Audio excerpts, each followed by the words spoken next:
Good morning, beautiful people. It is Thursday, December 19th, 2019. Tom Coughlin was officially fired yesterday after reports had come out that 25% of the grievances filed to the NFLPA had been against the Jacksonville Jaguars, which Tom Coughlin had led. $700,000 in fines for Dante Fowler, then another like $90,000 or something like that to Leonard Fournette. I mean, it was a situation where Tom Coughlin was just running roughshod down there in Jacksonville, and the NFLPA said, well, that's against the rules. You can't do that. Then Shad Khan came in and said, excuse me, Mr. Coughlin, we know you were the first coach of this franchise. We know that you potentially did something good a couple years ago for us, but you can't be making us look this terrible. The NFLPA is telling players not to come here. You're fired. Tom Coughlin said there's a lot of football left in him. His agent said that. I don't know who's going to hire him. Maybe go back to college where you can have all the control, which makes me think that these college coaches that think they're just going to be able to go to the NFL and do well is something they should reconsider.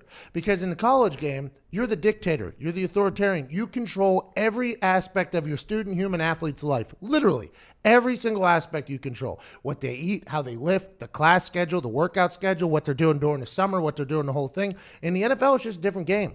Is every rule in the CBA good? No. I think there's some dumb ones in there. I think the younger players should get more time with the coaches so they can become better and all that stuff. But that's not for me to negotiate. That's for people who make millions and millions of dollars to negotiate. But it's a whole new world in the NFL when you're dealing with men. Rex Ryan said this is the men's league, and you have to act that way. Tom Coughlin wasn't acting that way. He was making things about him instead of about the rules of the game. It's their sandbox, boys. You just got to play in it. Speaking of sandbox, for the next hour and 58 minutes, we got a good one for you. Mike Norvell, the new head coach of Florida State, is joining us, and Hugh Jackson will be joining us in the second hour. Let's go. Hugh Jack City? Hugh Jack City. I'm going to ask him if that Hard Knocks made him look bad in his eyes or if they edited it to make him look bad, because I thought he looked terrible in Hard Knocks, and I'm excited to get his take on that. Welcome back, Ty. Happy birthday, Ty. Thank you. Happy birthday, Jay. Happy birthday, Jay. Connor, congrats on battling the flu. It was coming out of the top and the bottom. I heard good to see you. Appreciate Let's have a damn day. Foxy, play some Chase Rice. It's the perfect occasion for a little vacation from the heart of the nation. Not your medication. 2 hours of magic. Let's give it a go. Ladies and gents, it's the Pat McAfee Show. It's the Pat McAfee Show.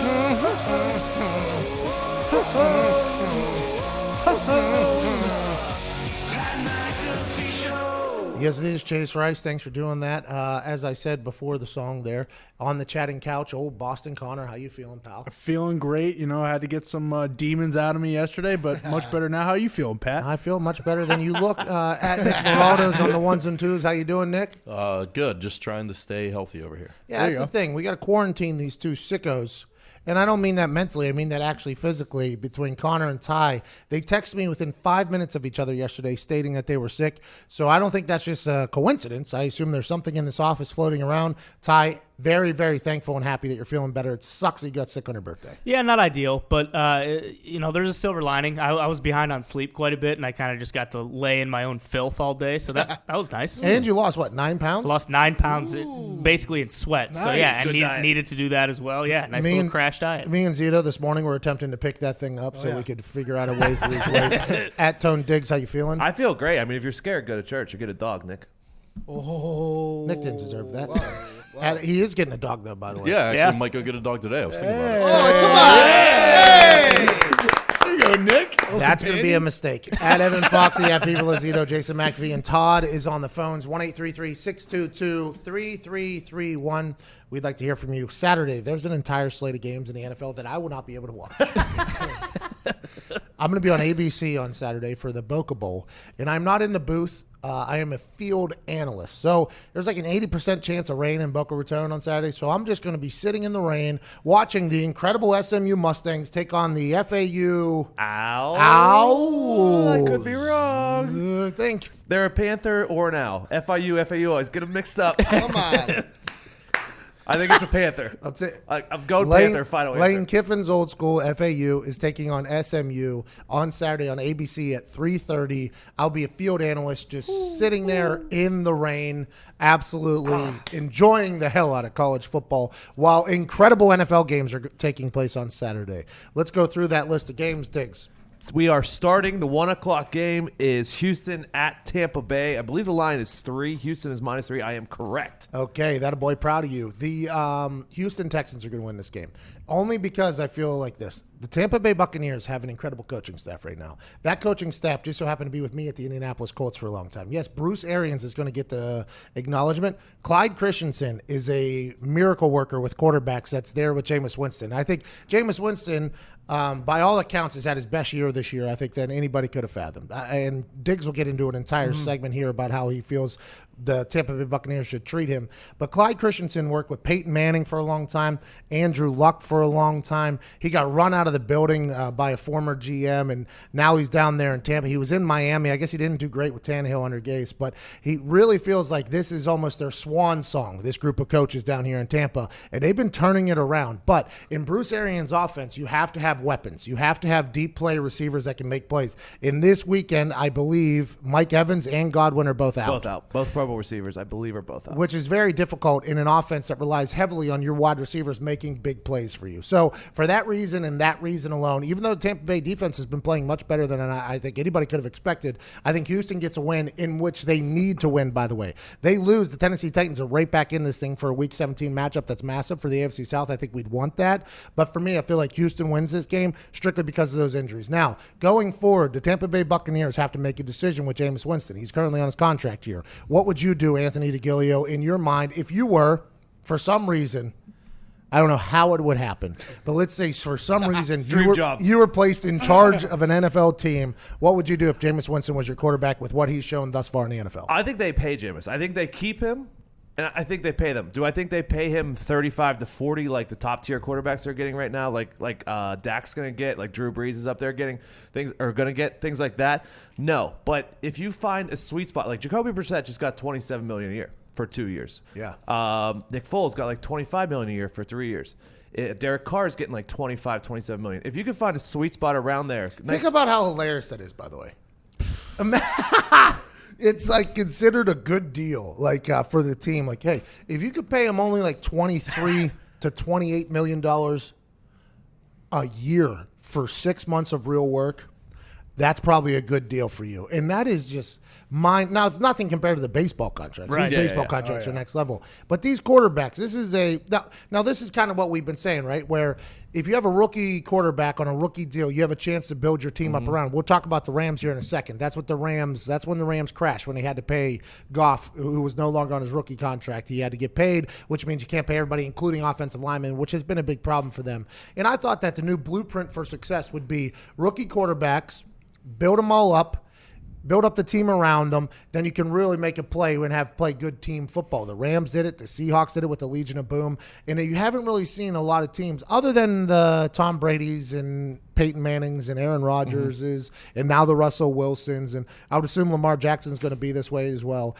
and Patrick Mahomes. There's only a couple quarterbacks up there that can win games by themselves. Like, hey, these guys, you put them on a field, they will win games by themselves.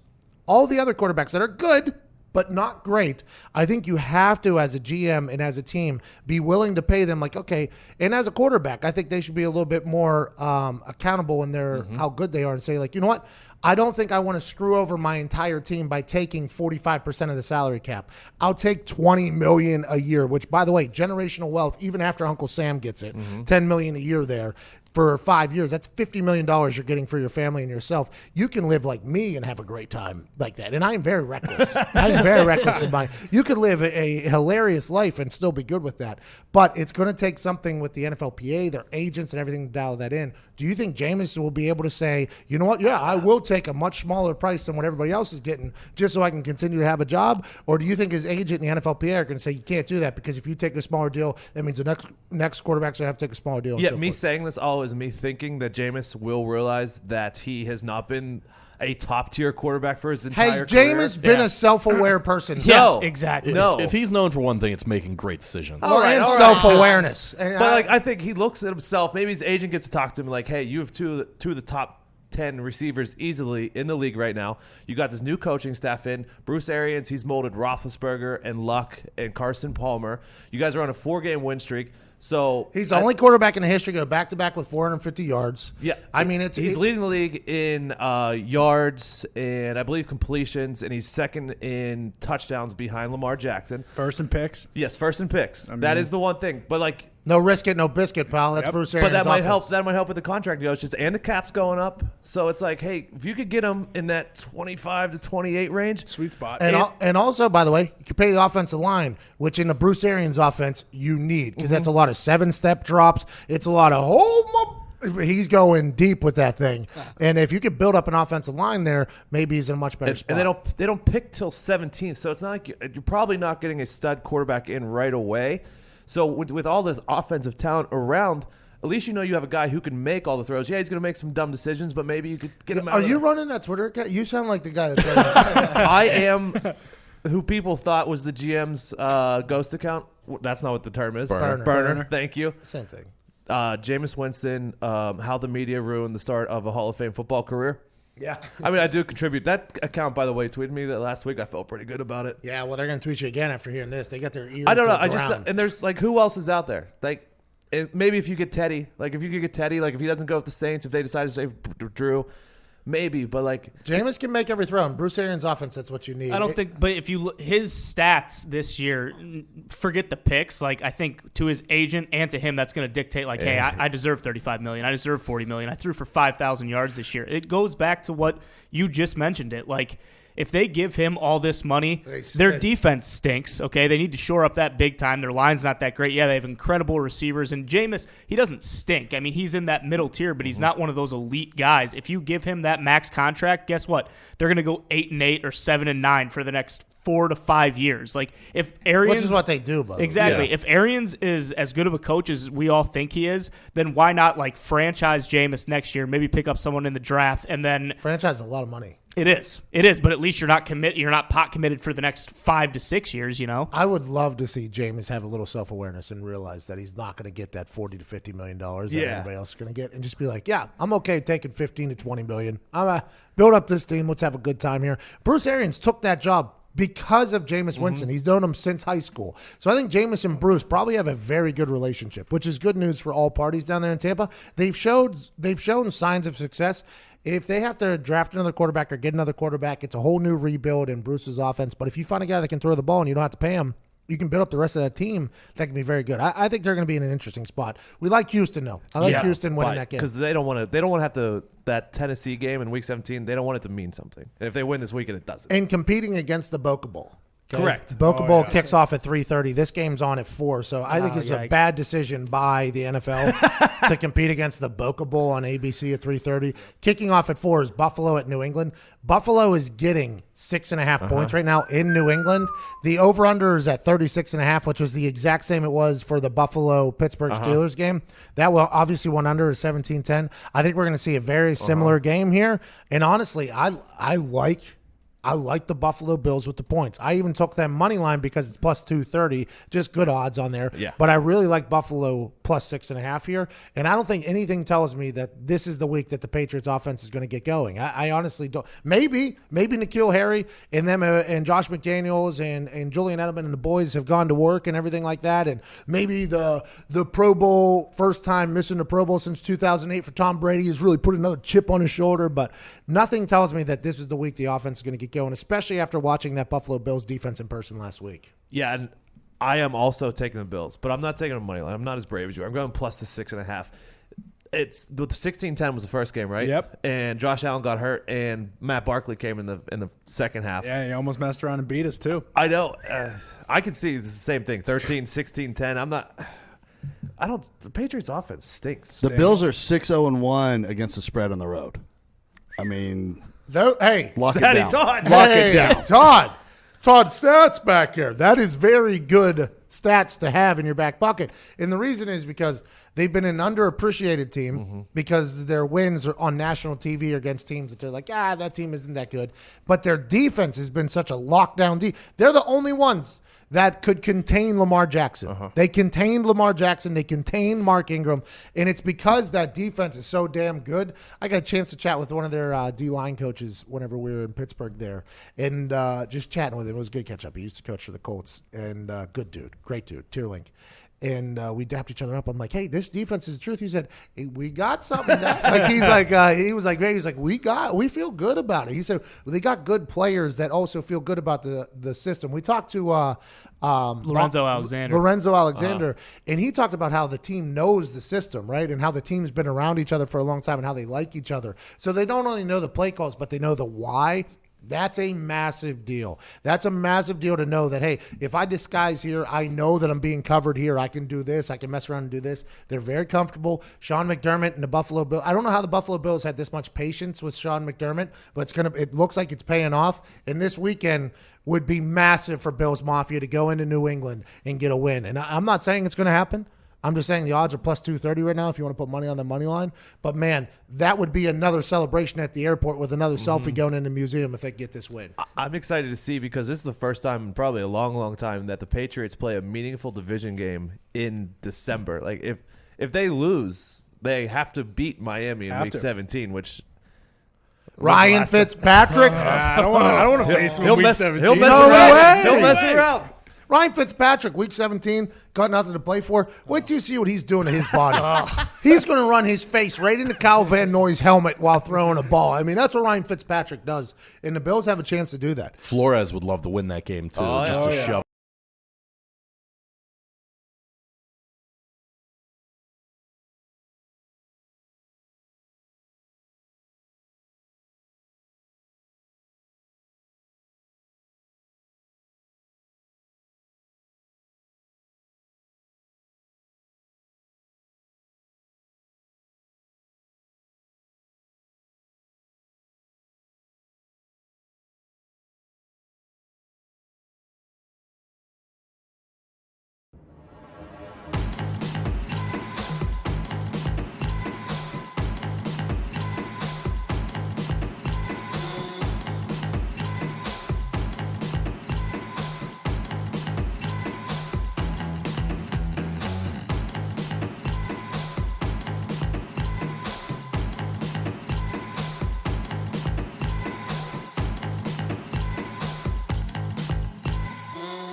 10 years ago, I had an undiagnosed heart condition, and erectile dysfunction was actually the first sign that something was wrong. Luckily, I'm a doctor, an expert in sexual health, and Zach's dad.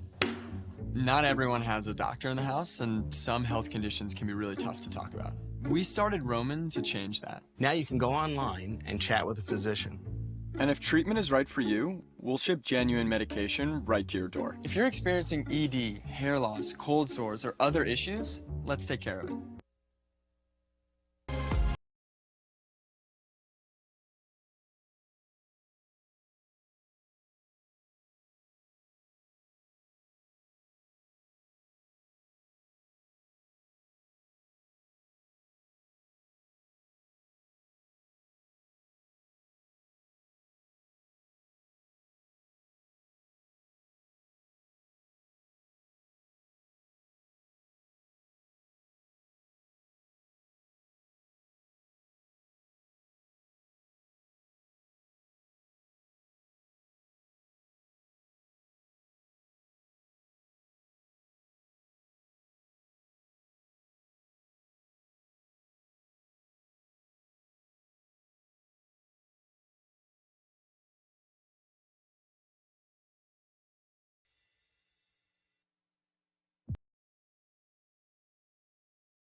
To the Pat McAfee Show. Our YouTube stream went down there for a bit, I guess. It went down. The zone went down there for a little bit. Westwood One remained a constant. Mike Norvell is supposed to be joining us here any moment. Is he calling us? Yes, sir. Yep. Now we wait. Let's just twiddle our thumbs together. Big Mike. I got so many questions for him, too. Like, why the Florida State gig? Oh, 'Cause he's we got life. He's calling us right now. This phone. Let's go. He was a man that I would assume could have got any call. Jeez, Jay. Mute the mics, Jay. Unbelievable back there. I think he could have got any job he wanted. Probably. Honestly, Mike Norvell, I got a chance to call a Memphis game. I got a chance to meet him, and then we were down there for College Game Day. I got a chance to chat with him again. He's a guy that knows what the hell he's doing. He's joining us right now, ladies and gentlemen. Memphis Tiger coach, led them for a 12-1 season this year. He was there for 4 years. Great success. Just recently took the gig at Florida State, a once prominent program that I believe he will bring back to life because he's a damn good coach. Ladies and gentlemen, Coach Mike Norvell.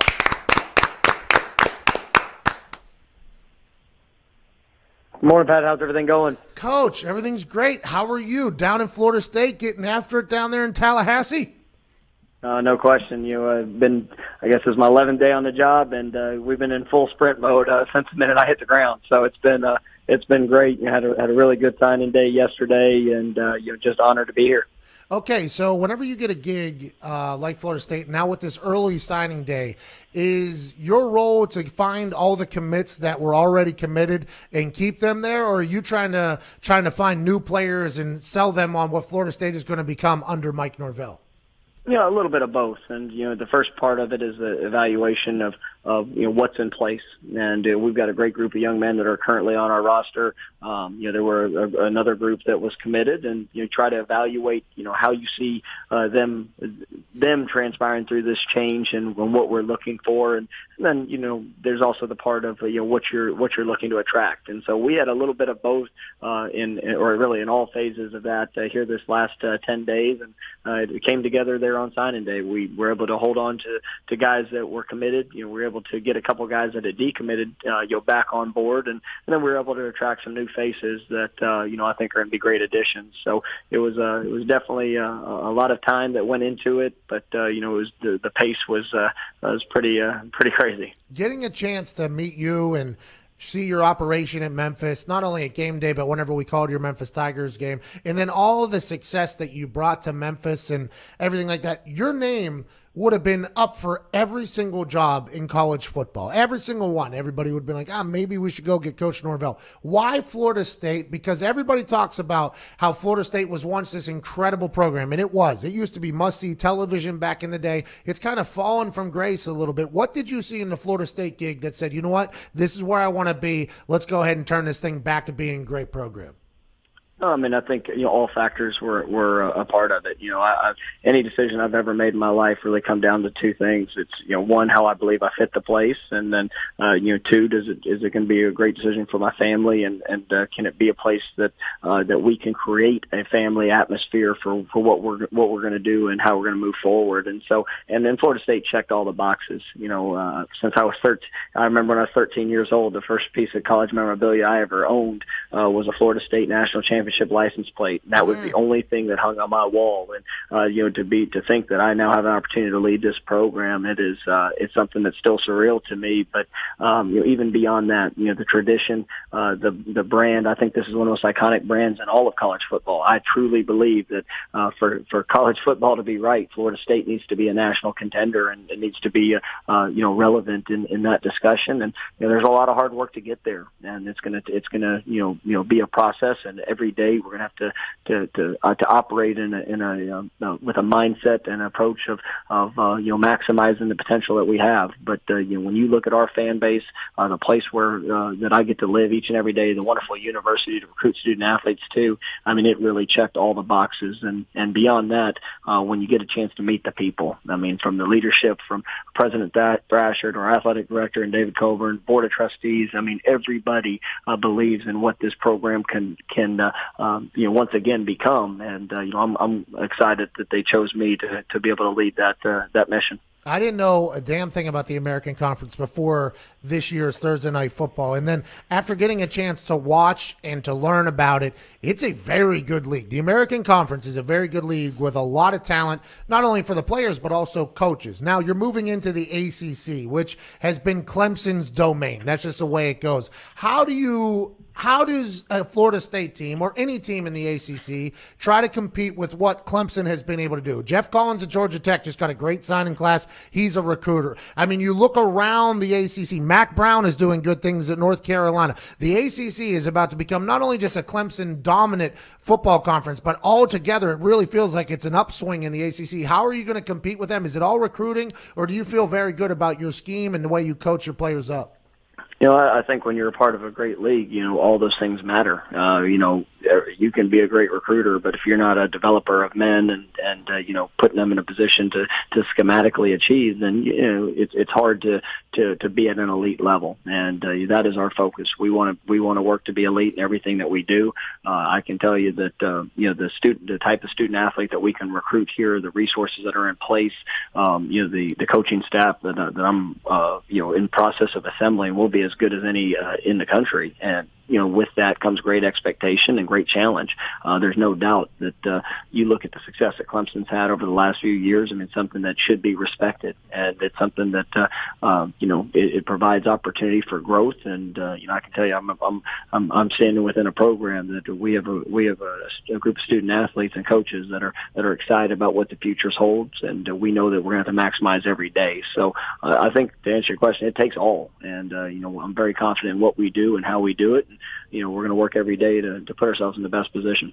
What is your motto for your team? Like whenever somebody watches this Florida State team, maybe not this year as you continue to build the culture and bring your people in, but what do you want people to see from the Florida State Seminoles led by Coach Norvell?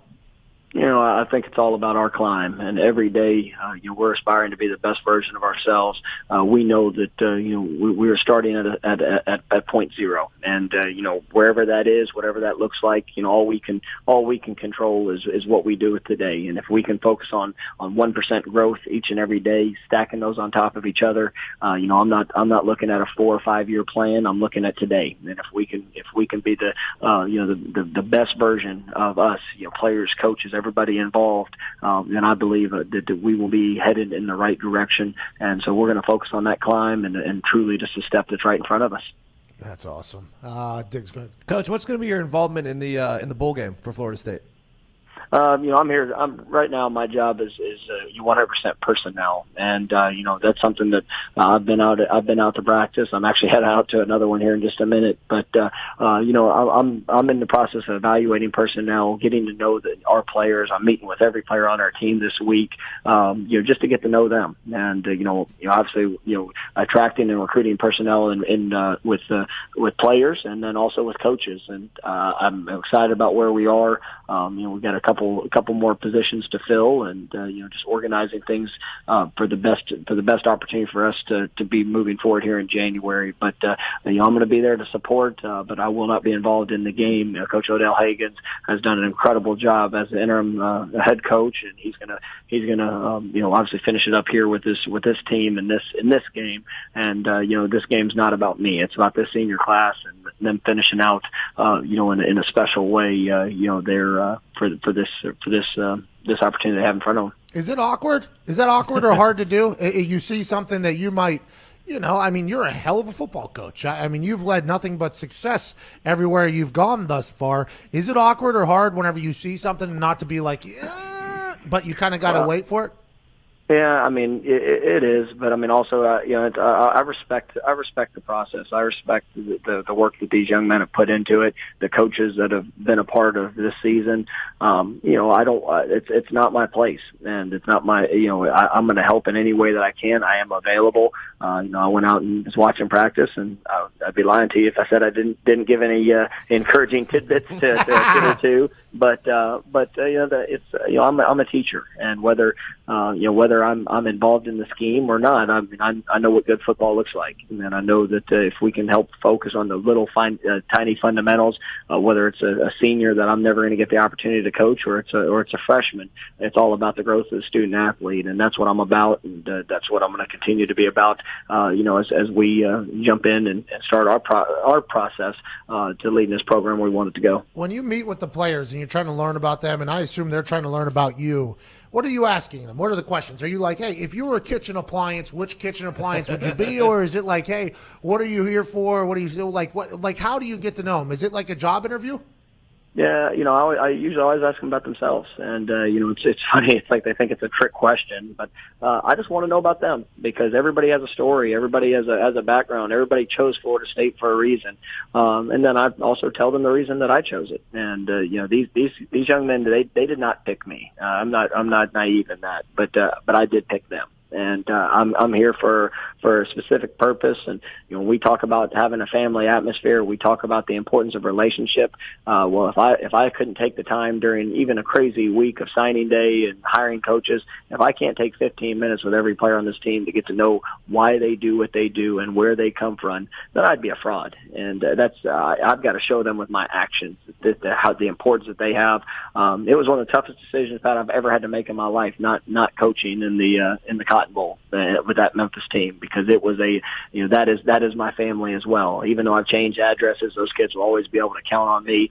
But to not be a part of that was a difficult decision. But I also knew that with what I need to do here and the young men that I get to coach here at Florida State, it's going to take time. We're going to build those relationships, and I'm all in with what we're doing here. And it's been a great start, and I'm looking forward to each and every day here moving forward. Coach, going off that, how difficult was it to break the news to your team that you were going somewhere else after you've built all these relationships with these guys over the last couple of years? What was your message to them when you were heading out the door to Florida State? It was emotional. It was, like I said, to finish with winning the conference championship and to achieving the Cotton Bowl invitation. It was such a glorious night there Saturday night. It's one that I'll remember forever. But Sunday morning, it was one of the hardest conversations I've ever had to have. And I told those kids, I did everything I could. I gave them everything I had each and every day, and I wasn't quitting on them. I was just changing addresses, and that they could always count on me. And they know that. They know, and people can tell you a story. They can obviously try to paint a picture, but we had 4 years together, and I tried to do exactly what I told them I was going to do. And this is just an opportunity that I felt was the best for myself and my family, and that they could always count on me. And probably one of the most gratifying things that I've ever had in my life was when I was done with that and started to walk to the door. Every one of those kids stood up and gave me an ovation for what we had done together, and they came, and every one of them hugged my neck before I left, and to say that there weren't a ton of tears that were shed, it was just incredible. And I'm forever grateful for not only those kids allowing me to impact their lives, but for what the impact that they had on mine. Oh my! What a moment that had to be. Because I bet you they're proud of you too. Florida State is a massive gig. What is the first thing? Because whenever we got a chance to meet with you and the Memphis, what's Liberty Bowl? The Liberty Bowl is the stadium, right? Liberty Bowl, yeah. Yes, sir. Liberty Bowl Stadium is owned by the city. So any upgrades or improvements that you had to make to that, you had to actually go politic and shake hands with city council and mayor. Like, hey, we'd like to maybe get a new locker room in here or do something like that. You had to do that. Now with Florida State, I'd assume that they have a pretty good booster and situation happening down there at Florida State. What is something you think that you guys need to improve on if you really want to become back to being a national prominent program? Well, we've got I'll tell you in both situations, coming from Memphis, we had great support, within the city and the whole community. And, there were a lot of people that committed, even be above what they had ever done to see our program, continue to elevate. And, coming here to Florida State, to say a good booster group, this is a great place. This is a great group of supporters, as good as anywhere in the country. And knowing who we represent and what we're trying to do, I cannot be more honored to be able to be a part of this, and there is commitment. There's commitment and a pursuit of greatness, and it's going to take all hands on deck. And obviously, we're excited about the things that we know we need to grow and improve on, and that's something that we're going to continue to discuss every day moving forward. But we're focused on the moment and the opportunity that's here today, and we're excited about what the future holds. Well, Coach, I can't thank you enough. Good luck at Florida State. You and your staff were nothing but hospitable to us whenever we came to Memphis, and I can't wait to see you do very good things for the Seminoles. Ladies and gentlemen, head coach of the Florida State football team, head coach Mike Norvell. Thank you, Mike. Thank you, Pat. You guys have a great holiday, and hopefully look forward to seeing you here in Tallahassee in the near future, and go Noles. Hey, you got it, bro. Good, go Noles. All right. Hey, he's a good dude. He was a good dude whenever we sat down and chat with him. Now, granted, every coach sat down and talked to us longer than I guess than they'd ever talked to any other media group. Like whenever these coaches started talking to me and Hasselbeck, I think they enjoyed the conversation. But he opened the entire facility up to us. I mean, he was a very good guy, and everybody knew that he was going to head to some big job. He could have got any job he wanted. By the way, he would have been able to get any job he wants. Saw something at Florida State. Excited to see what he does with that program. One of my favorite stats ever from 1987 to 2000, Florida State finished in the top 5 every single year. They were incredible to watch. They were fun to watch, and then they fell off. Now, can he bring them back? We'll see. That Clemson team, #1 recruiting class. Some of Clemson's like things that they tout is, a lot of those guys that used to go to Florida State are now coming to Clemson. That's that's like an actual statement by Clemson, like alum and stuff like that. So it's going to be interesting. He's going to have to get to work, but they got the right guy in there. I'll be excited to see what he does. Speaking of hiring. Oh. Ooh, look at that. Hiring the right person takes time. Time that you often don't have. Urgency can be your enemy when it comes to finding candidates that are truly meant for your business. That's why LinkedIn is the best place to post your... Did Florida State find Mike Norvell on LinkedIn? They might have, yeah. LinkedIn Jobs screens candidates with the hard and soft skills you're looking for so you can hire the right person fast. Things like collaboration, creativity, adaptability. LinkedIn looks beyond the work skills and puts your job post in front of qualified candidates who match your business requirements perfectly. That's how LinkedIn makes sure your job post is seen by the people you want to hire, people with the skills, qualifications, and other interests that will help your business grow. It's no wonder a person is hired every 8 seconds with LinkedIn. And why companies rated LinkedIn Jobs the #1 hiring platform for delivering quality hires? Oh, let's go. All right. Hey, congrats, LinkedIn.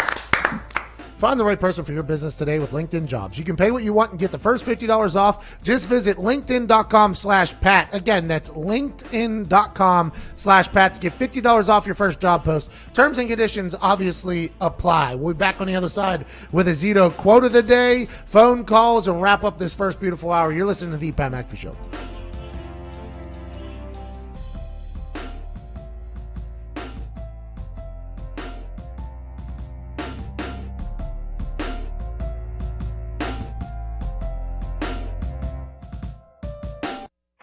At some point in their life, 52% of all men will experience erectile dysfunction, but most of them never get treated. Now there's Roman, the digital health clinic for men. With Roman, you can get genuine medication prescribed by a U.S. licensed physician, all from the comfort of your home. If medication is right for you, Roman delivers it with free 2-day shipping and in discreet packaging. Get started with a free online visit today at GetRoman.com/TV. Roman, let's take care of it.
Ladies and gentlemen, the moment you've been waiting for.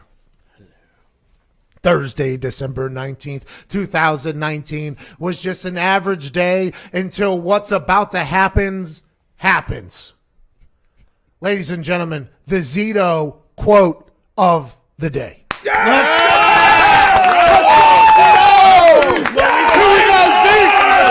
go, Zeke! Come on, Zeke! Thank you, Pat.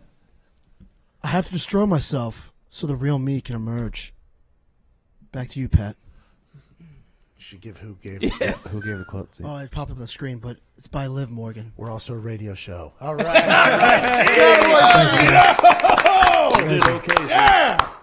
Zito, what does that quote mean to you? You know, there's a lot of me's out there.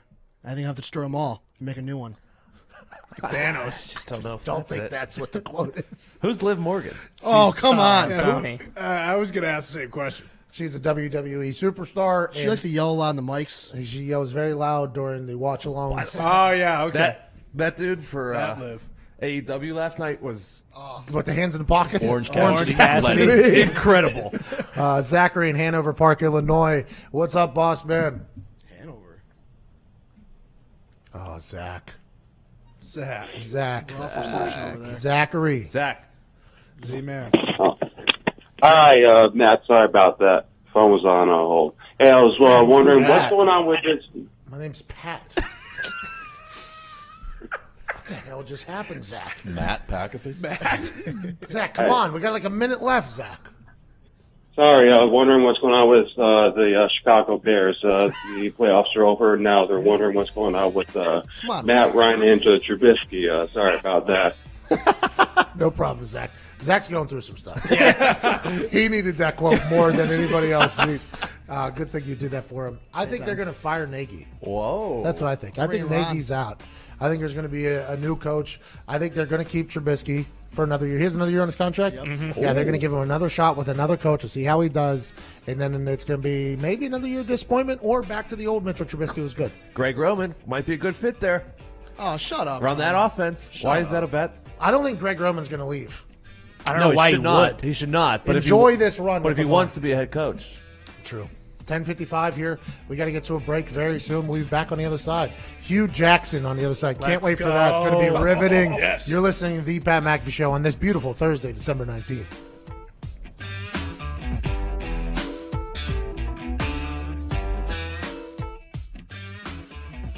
Did you know over 60% of men experience significant hair loss by age 35? Some shave it or hide it, but some of us want to treat it. That's why there's Roman, the digital health clinic for men. With Roman, you can get personalized hair loss treatment and unlimited follow-ups from a U.S. licensed physician. If treatment is right for you, Roman delivers it with free 2-day shipping. Get started today with a free online visit at GetRoman.com/TV. Roman, let's take care of it.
It's the perfect occasion for mental vacation from the heart of the nation. Not your medication. 2 hours of magic, let's give it a go. Ladies and gents, it's the Pat McAfee Show.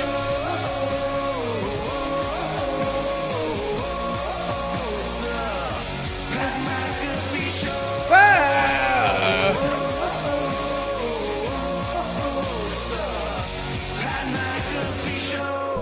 Yes, it is, Chase Rose. It is beautiful Thursday, December 19th here in Indianapolis, Indiana! First hour was a good one. We went through all Saturday games, made our picks. We like Houston over Tampa, specifically because Tampa's Pro Bowl wide receivers are hurt.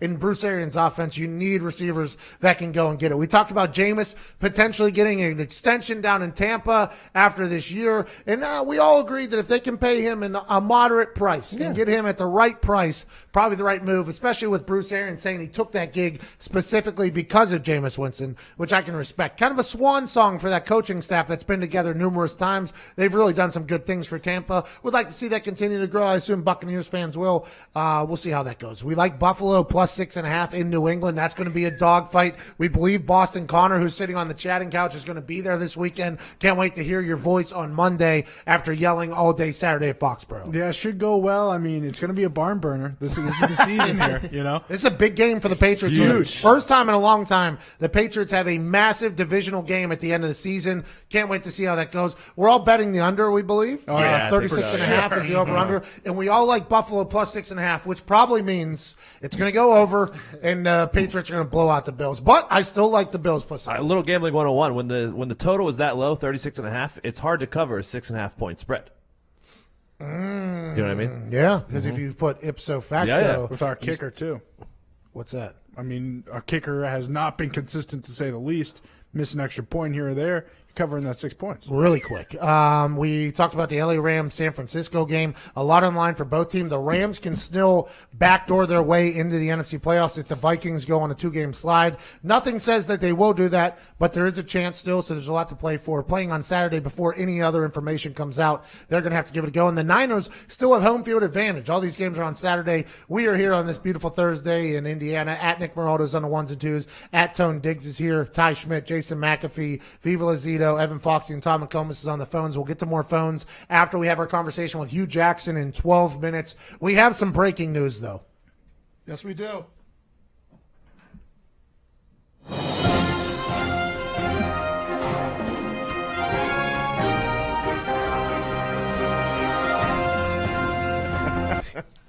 All right, Johnny Knoxville is returning with Jackass 4. March of next year. Wow. Let's go. The Jackass crew is getting back together. That's awesome.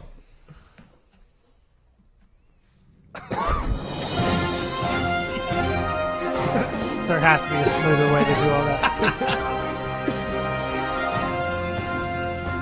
For the younger generation right now that didn't get a chance to grow up during the Jackass generation, I feel like you missed out on a lot. Honestly, whenever these buffoons took to the television and were just willing to do absolutely anything for a couple views, it really flipped the world on its head. I mean, I remember times hopping into a grocery cart in the middle of a parking lot and telling people to send me into a bush specifically because I saw Johnny Knoxville and the boys do it on TV. It got so bad the entire world was trying to be jackasses that they had to instantly put an entire, please do not send us videos of you acting like jackasses. We got enough of it. We're already on it. And to be honest, I think Jackass shaped my life. I don't think there's any chance that I jump off of that pontoon without watching Jackass, knowing what the body can go through. That's what Jackass taught me, is that the body can go through absolutely anything. And I appreciate what those dudes were willing to do for my pure entertainment growing up. And I'm excited to see Jackass 4. They're old, though. There's going to be some bad brittle bones. I mean, that could get bad. I saw Steve-O jump off a roof into like a jacuzzi, like belly flop the other day.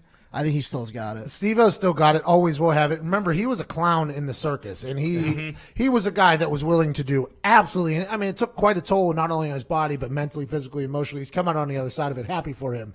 But those dudes, what they were doing on TV, on MTV Weekly, I can't thank them enough. Honestly, I can't thank them enough. It was specifically for our enjoyment, specifically for our entertainment, and they made a lot of money doing it, but boy, there were some awkward moments there. You think Bam jumps in there at all? I think I know they're he's probably like going to stay away from Bam. Come on, Zeet. he had like Whoa. a mental breakdown too. Hey, that age thing is a real thing, though. You brought up a good point. I used to emulate it too when I was younger. Jumped out of a minivan going like 35 miles an hour into a bush. If I did that now, I'd be in the hospital You for 2 break weeks. both clavicles. I mean, you jumped body off of would the top of separate an in half. RV, landed on your feet, and rolled, and you couldn't stand for 2 days. That was 3 years ago. That was when. Well, that was because I slept on the inflatable air mattress, yeah, and it deflated, and I hurt That's my what I'm back. saying. Johnny Knoxville was very handsome, very talented, very rich, and he would just go stand right in front of a bull and just tell the bull, "Go ahead and kill me." Insane. It was insanity. I respected it though. All for some laughs. Just a couple. All right, what are we doing next? That's all it was. It was just a quick. What are we doing next? I was Pontius, I believe. Pontius. Oh, and yeah. Steve-O. Party boy. Oh my god, Classic. And who was No, Ryan Dunn, unfortunately, was really good too. rest in in peace. Good guy. Dave England. Dave England. Who's with all the his big poop fella? in places. Yeah. Preston. Oh, Preston and Preston little, and Wee Man. Oh, Is that his bring, name? yeah. Yeah. Bring those back together. Oh man, I'm excited for this. Somebody's gonna get. Have they casted you yet? Someone might die. Somebody's really. potentially dead in this whole thing, Yeah. but I'm excited to watch it. And that's For on the- correction, though, it's March 6, 2021. So next year. Oh, see, Can't break me. news and be wrong. Yeah, but it was next year. I was thinking I was in the Roaring 20s already. That's on me. So that means they're filming it right now. Probably, yeah. Oh, wait for just little. We're gonna have more breaking news here as we go. It's like Johnny Knoxville has broken both of his legs. They were insane. Yeah. Did you ever see the clip of them abducting Brad Pitt? What? All time. Oh yeah. happy birthday, by the way. Brad Pitt's Yeah. birthday. Yeah. Oh. Yesterday. I saw Once Upon a Time in Hollywood. Did you like it? Unbelievable. I mean, I guess there was a story in there somewhere. Newsflash. It is slow. It's a little slow. It was like a reality show. It felt like I was watching a reality show, which I respect. I enjoyed it. It was entertaining, but I'm not putting it up there with like Django Unchained, No whenever way. it comes to No, yeah, it's definitely not one of his Best. top 5, but you're basically just there watching the performances and kind of enjoying the ride because there isn't like the story is very like come and go. Yeah. And Charles Manson makes an appearance. Oh, right yeah. there. I'm a big fan of that. You think you get through an entire what's his name? The guy who made a movie. Tarantino. Quentin Tarantino. You get through an entire Tarantino movie, and there hasn't been a lot of gruesome stuff. And then that last scene, he just dumps it all in the last 10 minutes. How disgusting can we get here? It was, when he was just slamming her head. The dog food. Oh, my God. Good movie. Yeah, I for wouldn't sure. say masterful by any means, but I think it was I enjoyed watching it. The Irishman. I've been on quite a little movie kick here. Watching Santa Claus last night. Nice. I think I slept through The Grinch a little bit. Home Alone 2 was on last night. Nice. Ooh. I mean, Christmas holiday. Jingle all the way. Grinch was on last night. Baby Grinch scares me. Not scares me. It's Would never watch Jingle all the never way. Come on. Not as an adult. It's so good. Such a great cast. People forget about it. It is a good movie. Thank Not you. a top 5 Christmas movie, but it is a good movie. Top 8.5. The baby Grinch is disgusting. disgusting. It's like Baby Yoda, just uglier, Way hairier, and the whole thing. I've not watched that Baby Yoda movie. Oh, you You wouldn't get you it. got it. Don't. It's a show. Don't Yeah. do it. Don't. You wouldn't get it. Was it The Mandalorian? I tried watching it. I didn't get anything. He Wayne never Brady seen somebody Star Wars. yesterday. No, I have never seen Star Wars. why But would Yeah, but we were told. people told me that I could watch without seeing You Star can. Wars. You can definitely See, watch these- without these seeing people- Star Wars. These kind of people. This idiot. Yeah, fair Oh, enough. come on. Nick in Indianapolis, what's up, dude? What's up, man? I got a quick question for you guys. Hey, bro. What do you think the Colts are going to do, considering Jacoby's disappointing play as of late? What do you think the Colts are going to do with the QB situation? Great question, Nick. I think they're going to give Jacoby another year. Yeah. Let him be a starter for an entire offseason. He started out very good. He's looked very bad lately, but injuries to T.Y. Hilton and others have been a problem. I think they'll keep him around. I do believe, though, there's going to be a lot of movement in the NFL this offseason. Coaches are going to get fired. I think there's going to be some big-time decisions being made about big players. I think there's going to be salary cap casualties all over the place. I think the NFL is becoming more and more like a reality show during the offseason and during the season, which is good for the NFL because they can control the news cycle every single day, anytime they do anything. But I think the NFL is going to get shaken up quite a bit. I don't believe Jacoby is going to be somebody that gets run out of town yet. Also, again, the Colts are going to have the number one amount of money to spend in free agency. So Need a weapon. Yeah. Need a weapon. Yep. Maybe if a guy stops rapping and tweeting, get him in Indianapolis. I don't know. You don't want that. Huh? You don't want you that don't guy. want that, dude. Kind of do. He's so good at football. So good at hands. football. Good hands. Great Good toes. hands. Good toes. Good. bad bottom of his feet. But Antonio Brown, do we think there's any chance Antonio Brown gets back in the NFL with the way the last batch of things that have happened? Even after the last batch of things that happened, there was reports that 20 teams were interested. Yeah, but that's his people putting it out there. Here, how about this? There are 4 networks that are interested in making television shows with us. Oh, congratulations. That's true, though. I don't know this. But that's just, we could just throw it out there. Anybody can say it. Anonymous sources can say something. 20 teams. I still think there are probably 4 or 5 teams that would take him. Yeah, heartbeat. Be who you can afford to be. He was the best wide receiver in the league whenever he was there. Exactly. I would assume somebody would take a swing. And he's only rested right now. He's tweeting out and making an album called No More White Women 2020. It's a catchy name. It's going to kill. It is going to kill. A hell of an album, too. Each word has its own meaning, is the last tweet he put out. I mean, he is on one right now.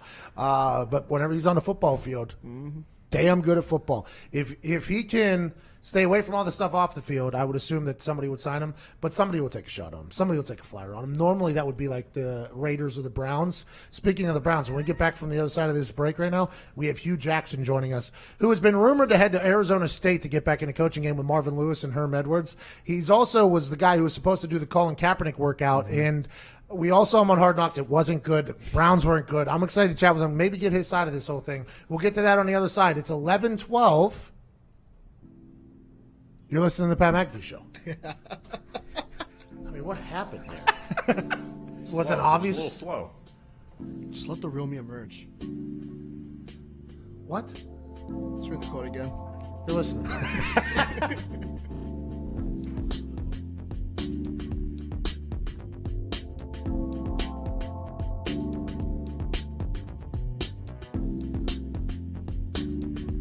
10 years ago, I had an undiagnosed heart condition, and erectile dysfunction was actually the first sign that something was wrong. Luckily, I'm a doctor, an expert in sexual health, and Zach's dad.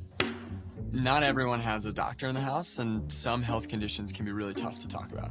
We started Roman to change that. Now you can go online and chat with a physician. And if treatment is right for you, we'll ship genuine medication right to your door. If you're experiencing ED, hair loss, cold sores, or other issues, let's take care of it.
Tom Coughlin time.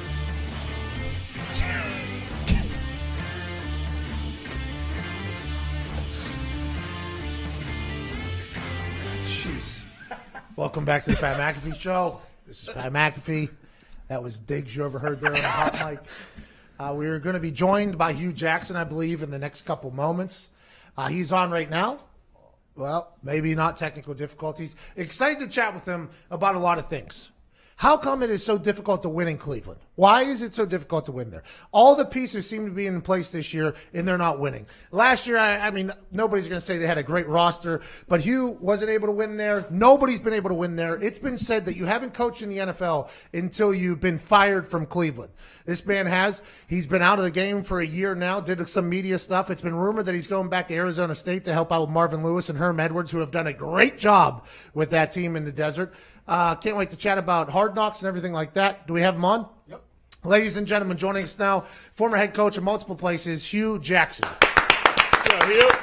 What's up, buddy? How you doing? Hugh, I have a question for you. Why is it so hard to win in Cleveland? Now I'll say this: you obviously did not have a great record there, but everybody thought with you gone, with the talent in there this year, with a whole new team, that they're going to be able to win, and it just hasn't been able to happen. Is the place cursed? Is the place cursed? I'm not going to say it's cursed, but you said it. I think that's just been the history. There's been several coaches way before me, and now there's been a coach after me that hasn't won there. So. I'm not going to say it's in the walls or anything like that. I just think at some point in time, somebody will be good enough to take it to another level. I hope it happens because I think the fans deserve it. But you're right. There's a lot of coaches that have gone there that haven't done well, and they've left there and done great jobs.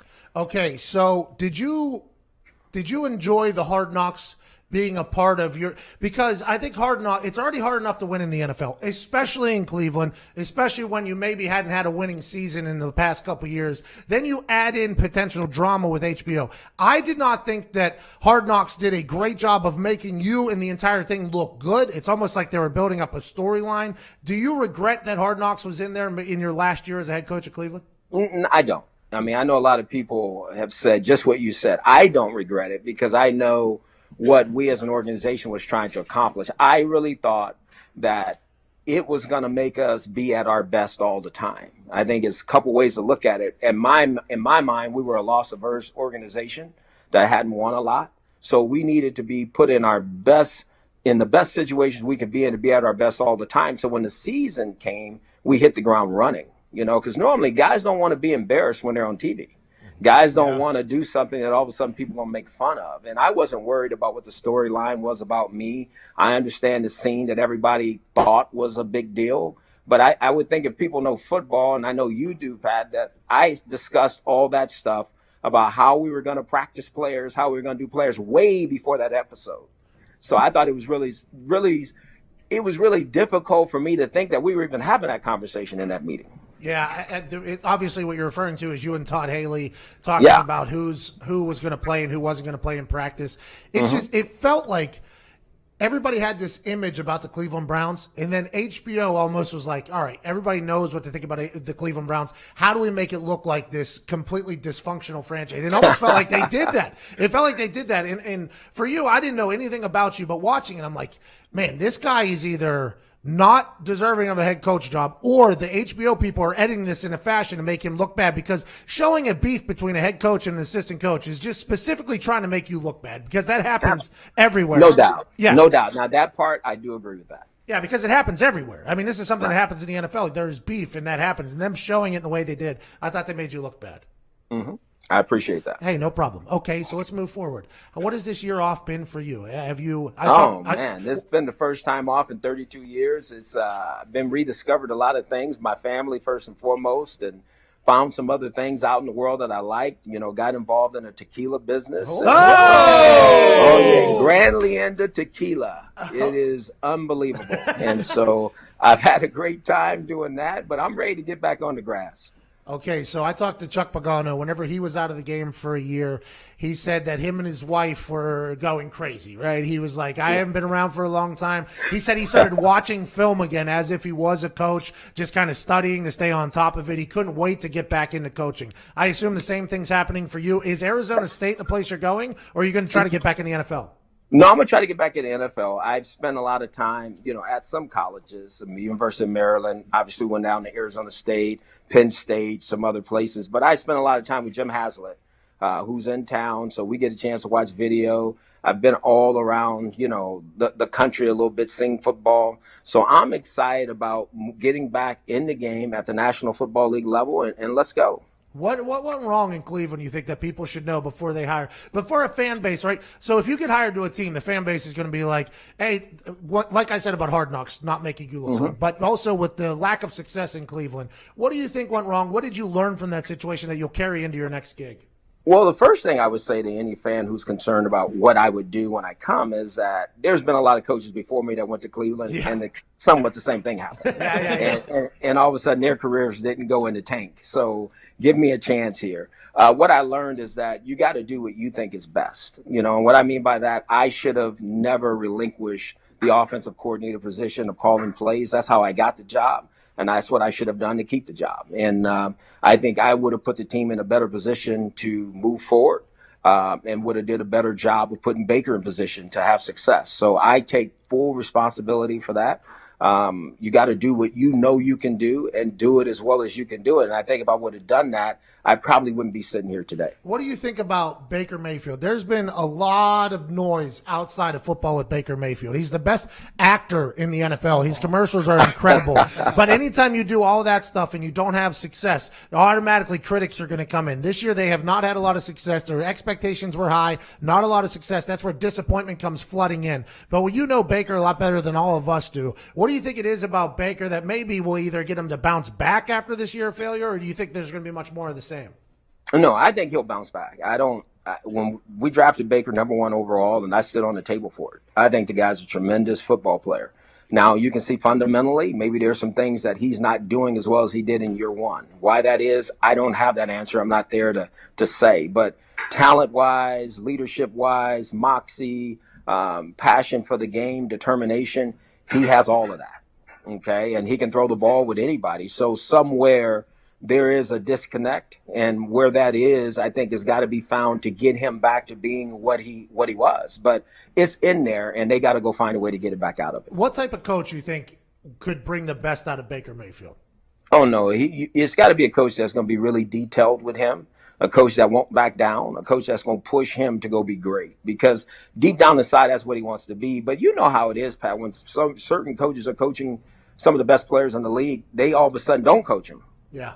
Okay, and you can't do that. You can't do that with the great players. You got to make sure more so than anything, you take your foot and put it up their butt. So that's what it comes down to make sure that they're getting done what need to get done. I would say I didn't become my best ball kicker until I had a coach in Tom McMahon challenge me every single day. I agree with that statement completely, and I think Peyton Manning would even say that about Clyde Christensen and other people. That there's a new generation though, where a lot of people say hard coaching and coaching is something that could be a thing of the past with this new generation and how it operates. Do you think that could be a struggle if you get back in the league? No, because I don't think that part ever changed. If I can help a young man play at his best level as well as he can play, trust me, that's what they want. At the end of the day, a player wants to have a chance to earn the next contract, to be seen as one of the better players in the league. They're not going to run from that. Now, if I'm just a yell over screamer and I'm not helping them attain their goals, then it's not going to work. But if you're getting the results that you both desire, then I guarantee you players will take that in a heartbeat. Where's a place that you look at the way the offense is set up, and I'm not saying they'll offer you a job or the person's going to be fired, but what's a place that you think has a great setup for success in the future if you were to be there? Well, the team that jumps off, and like you said, this is no knock on any coach. We're not knocking anything. We're just saying.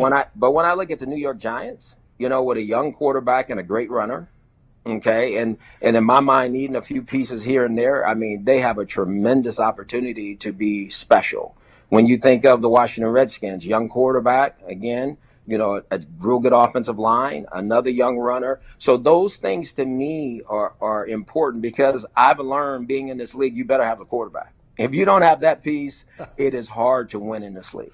How many quarterbacks are for you at Cleveland? Like 45? Oh, my God. I've been through it. I know what that was. So Once you get that piece squared away, and if you feel like you do as an organization, then I think you can truly move forward. As an offensive play caller, what Lamar Jackson has been able to do and accomplish. Now, granted, he's an anomaly. He's a unicorn. Everybody's like, is he the next prototype of a quarterback? Well, if you can find another Lamar Jackson, I would assume that you should draft that person. But will you adapt your play calling to become more that style? And do you see the game going that way from an offensive standpoint in the NFL?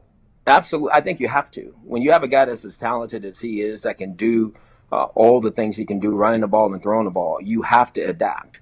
And I think it's happened like that because there's been more college coaches that's come into the National Football League. And so that has just kind of evolved that way. But this guy is extremely talented.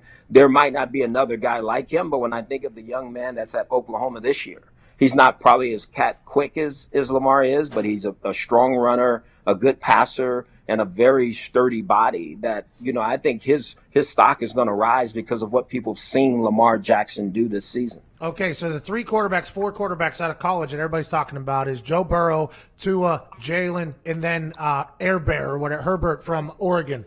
If you're a guy running a team, would you take the risk on Tua with how injured he's been, or is Joe Burrow the guy, Jalen or Herbert the guy you think?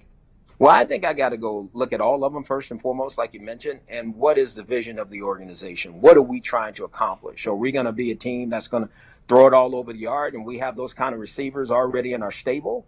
Or are we going to be a team that needs to run the football to win and we got great defense? So it really still comes down to the vision of the organization. Me, myself, I love to have a guy that can do both because the defenses are so good in the National Football League. And I think that's what you're seeing Baltimore do.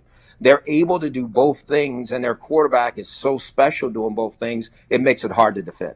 Okay, you were supposed to run the workout for Colin Kaepernick. It was this massive ordeal. This is the first time in NFL history that an entire workout has been placed for a guy in Atlanta. The facility was opened up, and I believe it's because a couple of teams were interested in signing him but didn't want the backlash if they were going to sign him. So the NFL, Jay-Z, everybody was like, let's just have a workout, and if people want to talk to him privately and see what he's got, see if he's still got it, they can sign him from there. He obviously decided not to do that. That workout, in my eyes, get him the hell out of there.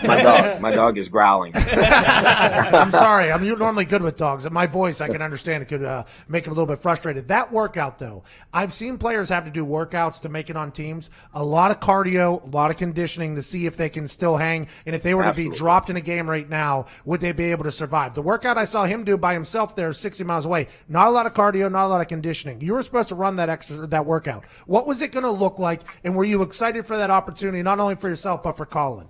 I was very excited for the opportunity for myself to be picked, by the National Football League to lead the workout first and foremost. I was very excited to be around Colin again because I really have a lot of respect for him. I wanted to draft him when he was coming out when I was at Oakland because I thought he was very talented. And I wanted to take him and showcase his talent and ability and all those things you just mentioned, be able to show that from a cardiovascular standpoint, that you're ready to go, that you could walk into an organization tomorrow and maybe not know what they're doing, but be able to be out there and not get hurt. Okay. And then to find the intellect piece during this workout, to be able to show that, from a rush standpoint, how to move in the pocket, how to handle pressure as it was coming at him. So we had a pretty good workout set up for him that we were going to showcase all those things, but it just didn't happen. How bummed were I as a fan of the NFL, and honestly, what Colin Kaepernick did good for our society. It started a conversation that was needed. Now, obviously, there was a lot. Ratings dropped because there was a whole thing that happened behind the scenes with the NFL and Colin Kaepernick. But all I wanted was for one day for him to play by the NFL's rules, just to see what happened. And then whenever it turned out it didn't happen, I was bummed about it. I assume the same for you. Absolutely. I just, you go there in the morning thinking that this is gonna happen and it's gonna be great. And everybody that I was associated with that was dealing with this, our whole focus was to make him and put him in a situation where he could be successful. We wanted to do everything we can for him to be successful, show the things that we needed to show the National Football League teams, but do everything we could to make him successful. And then, you really work through that process in your head and you see it happening. And then when it doesn't happen, it is disappointing. So that was a disappointing day for all involved. And again, I don't know the reasons why it didn't happen the way it should have. But at the same time, I hope this young man does get an opportunity if he really wants to play football. I think the trust issues between Colin Kaepernick and the NFL are something that's obviously grown through the last 3 years. And he says that's why he didn't want to do it. And in his tweet, he said, I can't wait to see the coaches and GMs there. It's the middle of the season. It's going to be hard to get the coaches and GMs there. Did it feel like to you, though, this was a fair, legit workout where teams were actually going to be looking at it and potentially signing him? Oh, no doubt. I think when I was finally called up inside of the facility at Flowery Branch at Atlanta, there was 28 teams there with their scouts, and so to me that said a lot, because to take those guys off the road, to me that says something to you, because normally those guys are advanced scouting, those guys are preparing for something else. And so when you do that, to me, you're making a commitment. I think the league was making a commitment to giving him a shot. Now, where it fell apart at, as I just mentioned, I don't know, but I really felt like the league was trying to do the right thing. Bumps me out. Coach, Freddie Kitchens was obviously on your staff, so you know him pretty well. How much of the blame for the Cleveland Browns do you put on him this year, and do you think he has what it takes to be a coach in the NFL in the future? Well, let me say this. It's hard for me. Being a head coach in the National Football League is hard, and I think you wear a lot of different hats. I only knew Freddie as my running back coach. I don't know Freddie, as a play caller. I don't know Freddie as standing in front of a room, leading a room day in and day out. But, again, at the same time, the success that you have to have as that leader needs to be demonstrated. And to me, there's been a lot of things that have happened that I think people will question that. If he has the right makeup to do it in the future, I don't know that. I really don't. But again, I wish every coach who's a head coach in the National Football League the best. Yeah, it's not easy. You got to deal with a lot of things. You become a Absolutely. CEO. You become the CEO of a company all of a sudden. And, Yes, you do. And it's no longer just on football. For you, when thinking about that, do you see a chance in the future, and I don't know how dialed in you are to social media and stuff like that, Antonio Brown, do you think with how good he is, and this is another bummer for me, this is just like Colin Kaepernick, how I'm bummed out about it that he didn't do that because I wanted to see him go into the NFL and show that he could still got it. And Antonio Brown this last year, he goes from being the best wide receiver in the NFL now to something that he's the most polarizing figure on the internet. People either completely hate him or like, hey, you're our guy. And it seems like every single tweet he sends out is potentially ruining another opportunity that he could potentially have. They say teams are still interested. Do you see a team taking a shot on Antonio Brown with all that has transpired? At some point, yes. Now, do I think they're gonna dig and do their due diligence to make sure? Yes. The guy is too talented, and if he's right, and if he's in your organization and playing football the way we know he can, then he's going to go do some great things. But would we have to make sure that all the T's are crossed and the I's are dotted before you ever bring him in the building?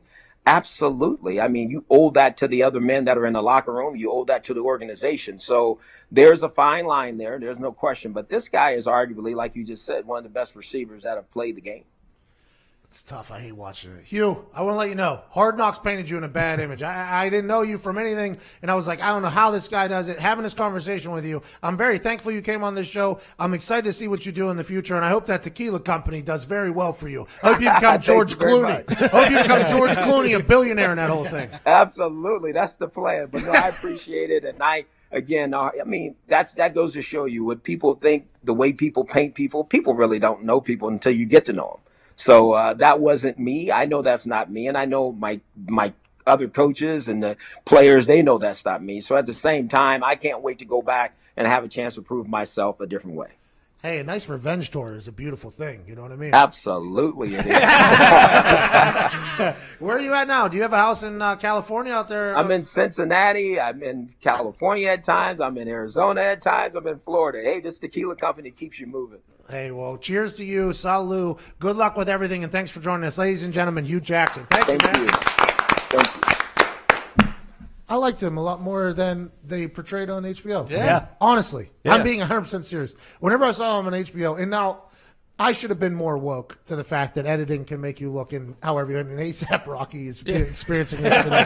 But I should know that going in it. But man, he looked bad on Hard Knocks. I mean, he looked like a guy that didn't have control of his team. He looked like a guy that the staff didn't look good. And those types of things you have to remember do happen. But the way that thing was painted with him not having a lot of success was bad. That conversation was good there. Yeah, it was incredible. And like you said, like everyone that watched Hard Knocks going in, they knew like, hey, the Browns are terrible. They always have been. So why wouldn't they be like, hey, let's build on that dysfunction. Otherwise, we might have just kind of a stale, boring season. And I am a fan of Hard Knocks. Yeah, it's awesome. I am a fan, but they definitely thrived off of the, hey, this team stinks. They have stunk for a long time. It's very easy to paint that picture when everybody on earth knows something. You know? I'd be interested to see if he's willing to go back as an offensive coordinator, because that's where he dominated with the Bengals and also with the Raiders, or if he's strictly looking to get a head coaching game to prove himself. I think he very much understands he's going to have to be an offensive coordinator. I should have asked that question, I guess, but I thought it was pretty obvious that's what he's looking to do. And to be a head coach, you got to deal with so much, especially in New York. He said New York and Washington. Yeah. Those are pretty large markets with big fan base that could go south quick. Him becoming an offense coordinator again, thriving, doing well. I mean, that was good. I'm happy he came on the show. Yeah, it was awesome. Yelled at his dog a couple times. Hey, good for him, man. All right, we'll close out the show on the other side of this break with the phone calls. Jimmy, Garrett, Will, Hassan, Cameron, and Mitch. By the way, another call from Canada. Hey. We used to be big in Canada when we were on Sirius. Love the Canadians. Mm-hmm. We actually hired one. Yeah. Tried to. Well, he is currently an employee. We just can't pay him when he's in America because he's in He's a volunteer. He's in America. He's a volunteer. When he's in Canada, he gets paid because he's technically an illegal immigrant when he comes to town. That's interesting. We have a job for a guy. We want to pay a guy. He does good for our company. And we can't get him here. Can't do it. That is an interesting, tough situation. I don't know anything about that whole world of politics and stuff like that, but that makes no sense to me. Guy's got a good beard, good brain. He's about to kill himself in the bottom of these boats. Yeah. We got a job for him talking into a microphone. We can't hire him. Hey, I want to remind the listeners that time is running out on Simply Safe's huge holiday offer. It's their biggest sale of the year. If you're looking to fully protect this house with award-winning 24/7 home security, now is the time to do it. Burglaries spike during the holiday season. With families traveling and leaving empty homes and expensive gifts behind, Simply Safe's holiday sale couldn't come at a better time. Simply Safe has everything you need to protect your home and family. There's a smart lock and video doorbell pro to defend your front door, an army of sensors and cameras that guard every window, door, and room in your home. If there's a break-in, they can give real-time video confirmation to police as it happens, so police respond up to 3.5 times faster. Wow. No surprise, Simply Safe has won CNET and PC Magazine Editors' Choice Awards. Hey! Congrats to them.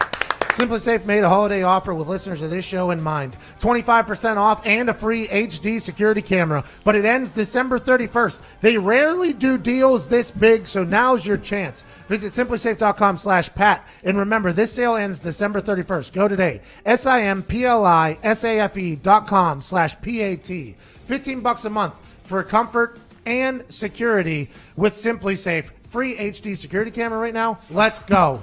Deal ends December 31st. Get on that. We'll be back on the other side with some phone calls and wrapping up this show. You're listening to the Pat McAfee Show.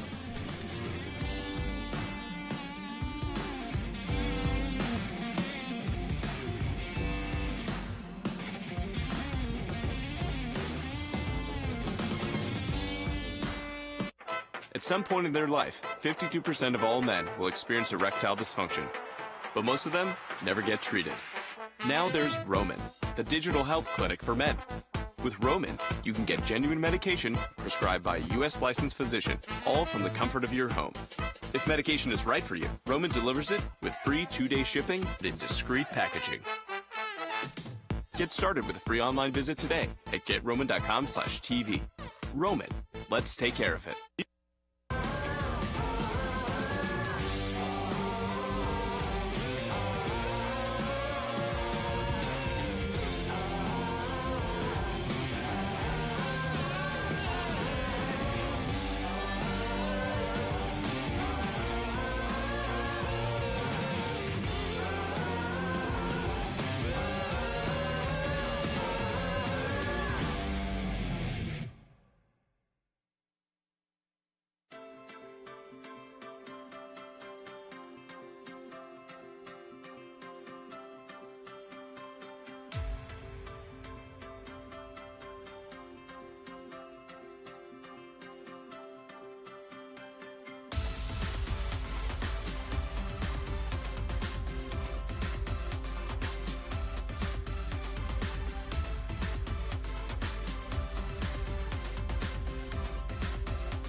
Yeah, I saw that.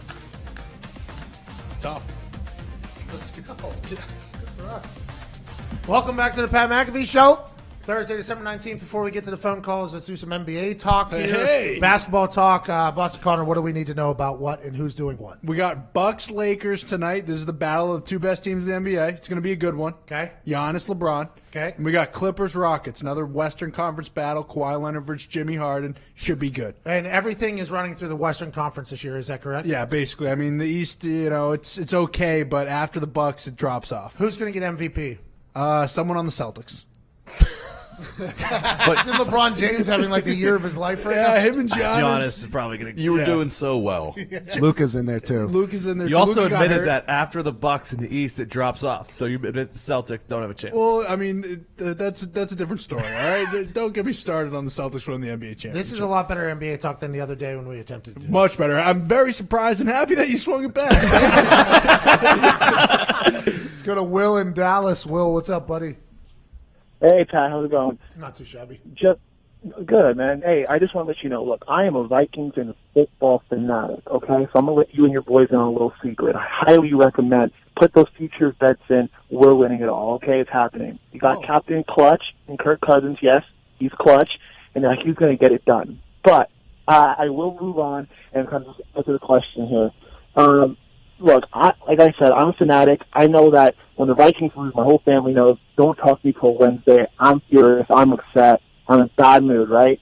It just seems like with this new generation of players, Pat, I know you've been in these locker rooms, they're not as invested. Now, lucky for us, like, we have an Adam Thielen who grew up a Vikings fan, right? So every time he does an interview, he seems really dejected, like it bothers him. But my big question to you ultimately is, have you been in those locker rooms? Like, are these guys actually invested? It cares and it hurts. I know they say a lot of guys who actually play football, they don't all love it. They just love what the game provides.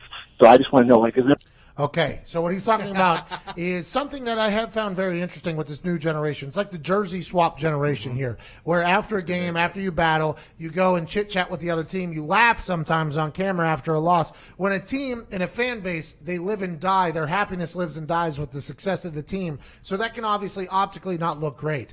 That wasn't something that was around whenever I was playing for a lot. We were a team that I was very lucky to be on some teams that were very, very good. And you are upset after you lose. And I would say this, even though those guys are swapping jerseys and having a moment with somebody they probably haven't seen in like years or maybe a couple months, know that deep down they're not happy either. And whether they're money motivated or win motivated, they're still motivated not to suck. So even though you are invested in this team since you're a child, he's a fanatic, he's been there, even though these guys are not invested in teams since they've been child, and by the way, they might show up that a week before to that game, they still want to play well. They want to win, whether it's specifically for personal wealth or personal benefit or because the team in general know that guys want to do that. And I don't like the optics of guys laughing after they lose and that whole jersey swap thing. I did not enjoy the optics of that because I'm a pretty competitive human, as is everybody that's in the NFL. But it's just a more modern day where it's like, hey, haven't seen you in a while. I'm a big fan of you. Let's step up. Let's keep it moving.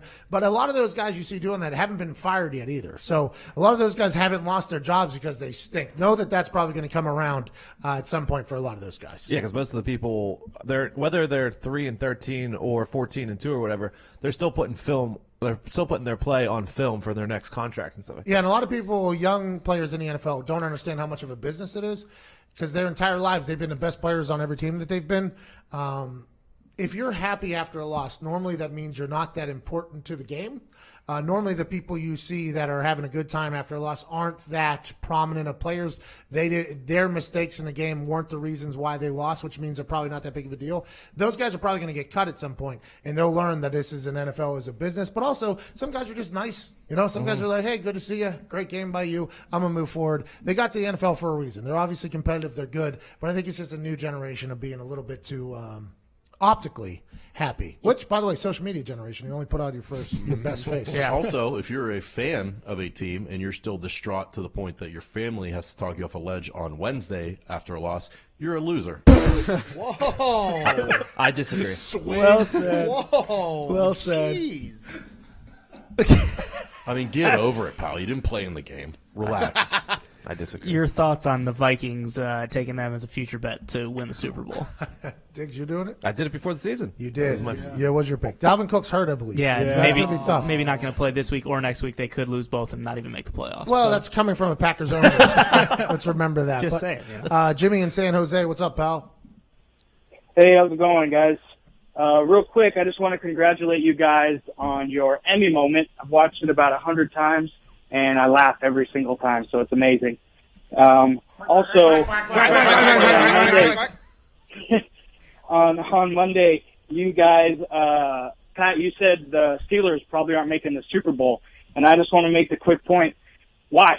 The Titans have the Saints left, they have the Texans left, the Steelers have the Jets and RG3 left. I don't think that is going to keep us out of the playoffs right now. I don't think we're going to the Super Bowl, but I also don't think, we're going to not make the playoffs. So real quick, do me a favor. Throw the hammer to Tone Diggs. Don't do it. I'm not hammering it. And hammer the Steelers making the playoffs. Oh! Jimmy, the hammer just got dropped by Tone. Last time I hammered, they lost. I'm not putting it on them. I'm not pulling a Foxy. I'm not doing it. I respect that. Foxy is a mush. And he started hammering the Steelers, by the way, and since then, they had their first loss. Big Steelers guy now. A lot of people blame me for going to that Steelers game in a Pittsburgh sporting event that I have arrived at every single time the Pittsburgh team has lost. Not true. People forget you were at the second round of the Stanley Cup playoffs. Patrick Hornquist scored an OT winner against Washington Capitals. People forget. I never get credit for that. I forgot. Exactly. They were coming at me. I've been to AFC winning championship games. I mean, come on, let's calm down, everybody. Oh, you live well. Garrett, Foxborough, Massachusetts. What's going on, pal? Hey, Pat. First off, Boston Connor. See you at the Pats game. I'm a season ticket holder myself. All right, Hey, Garrett. bunch of assholes! Hey, I'm not a asshole. We get misnamed those often. Okay, all right. But anyway. Sorry, that's a broad brush I just painted with. I apologize. We just happen to have one in the office every day, so it kind of changes. Oh, I know. Boston Connor's a full-on asshole. We respect him. Appreciate that. But my question to you is, I know you're going to be the maestro of mozzarella and the chief of cheese at the Cheese Bowl, but why is it that ESPN didn't offer you any opportunity to commentate any of their bowl games? I mean, I thought the schedule that they ran through you guys, the first bowl game this year is the Bahamas Bowl between Buffalo and Charlotte. I think that would have been a great gift to you and the boys. Well, Garrett, actually, I'm doing the Boca Bowl this weekend, Saturday, ABC 3:30, right during the Buffalo Patriots game. Can't wait for that. I'm a field analyst for that one with the XFL team that launches a week after the Super Bowl. I think they should have waited another week, let people miss it, but I'm not in charge. And also, the Pinstripe Bowl I was supposed to do, but that's the exact same night as the Cheez-It Bowl, which I am the maestro of mozzarella. Great name by you, by the way. Good work.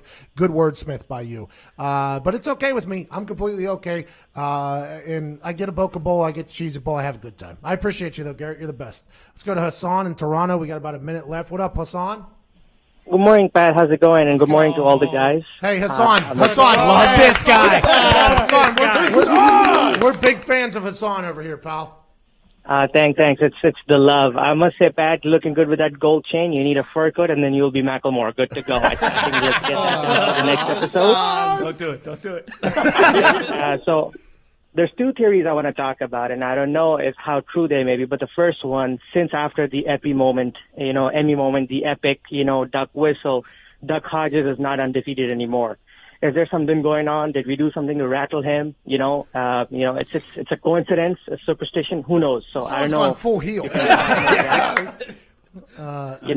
gotta take care of things. Second, I think to be semi-serious now, based on I saw how the coaching, hiring, and firing list that was done by ESPN and your take on it. Would it make more sense if it were to happen? Josh McDaniels goes to Atlanta Falcons, stays there with Matt Ryan, Julio Jones, a couple of years, gets some weapons in there, takes them to a deep playoff run, he puts his stamp on the team. Then, if Mr. Jerry Jones hasn't got someone to replace Clapmaster 9000 Jason Garrett as head coach, then he goes there. Because now there's three reasons for that. I'll make it real quick. First, because what it looks like is the Atlanta Falcons organization is pretty stable, so they might not be looking to fire very quickly, so they might give him a couple of years to build all that stuff. Secondly, when you're making that jump from coordinator to. Go ahead. Music threw him off. Hey, Coach. Hello. Come on, Hassan. Still there? Let's Keep go. rolling. Hello. Yeah, Hassan, Joe. Okay, I the music started playing. All I'm saying is that. Oh no! Music got him. I do the same thing. It got Joe Thomas too. That heel turn. Clapmaster 9000. I love Hassan. He turned heel there early. He though. did. Yeah, that's all right. Thanks to Hassan. Thanks to all the callers. Thanks to Hugh Jackson and Mike Norvell for joining us today. Tomorrow's show, I'll be live in Boca Raton, Florida, in preparation of the Boca Bowl Saturday at 3:30 on ABC. Everybody will be watching it. Nobody watching anything else. We can't thank you enough for listening and watching the show wherever you may be. We're just trying to make you laugh and have a good time. So I hope you have the best Thursday of your life. This has been the Pat McAfee Show. The next show will probably be better than this one.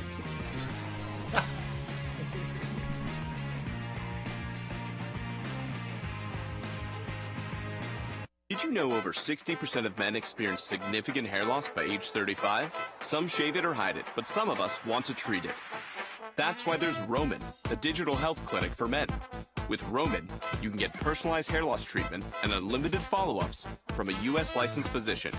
If treatment is right for you, Roman delivers it with free 2-day shipping. Get started today with a free online visit at GetRoman.com/TV. Roman, let's take care.